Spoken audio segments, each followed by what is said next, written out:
But also Darwin was doing something else. And remember, I said that he wrote Origin of Species after the death of his daughter Anne.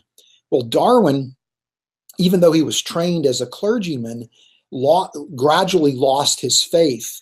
And what kind of was the final trigger was the death of his daughter Anne. Now, when you read Darwin's writings, he at times will use religious language, but I think that was just simply a nod on his part to the fact that there were people of religious sensibilities that he didn't want to offend.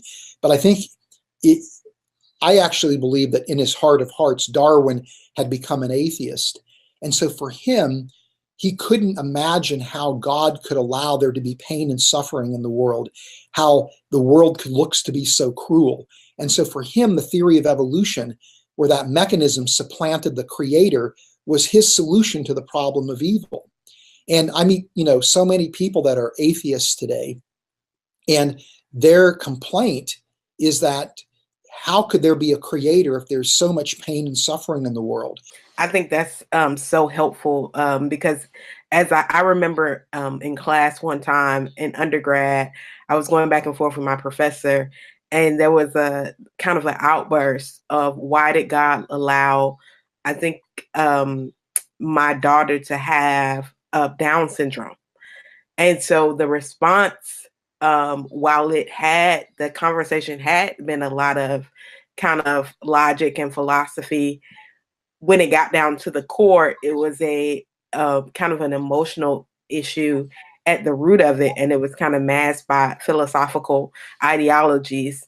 And so to think about Darwin's daughter Anne, and that was kind of the straw that that kind of brought all this to fruition in his mind, him trying to really solve the problem of evil is really at the core of a lot of conversations I think we're having with people who are atheists or agnostic, them wrestling with real pain and navigating through the questions about science, but then also getting to the core of why they believe or why they're struggling with the belief in God. Do you see that regularly on college campuses as well? Oh, yes, all the time. I mean, the number one response to any kind of design argument would be to try to point out features in nature that look like they are poorly designed. And the objection is a creator would never do that. And that's essentially a variation of the problem of evil. But as you've so perceptively pointed out, Lisa, there's usually something that is a deep-seated emotional hurt that people have, where they're angry at God in the same way that Darwin was angry at God, and then as a result could only make sense of that if God just simply didn't exist.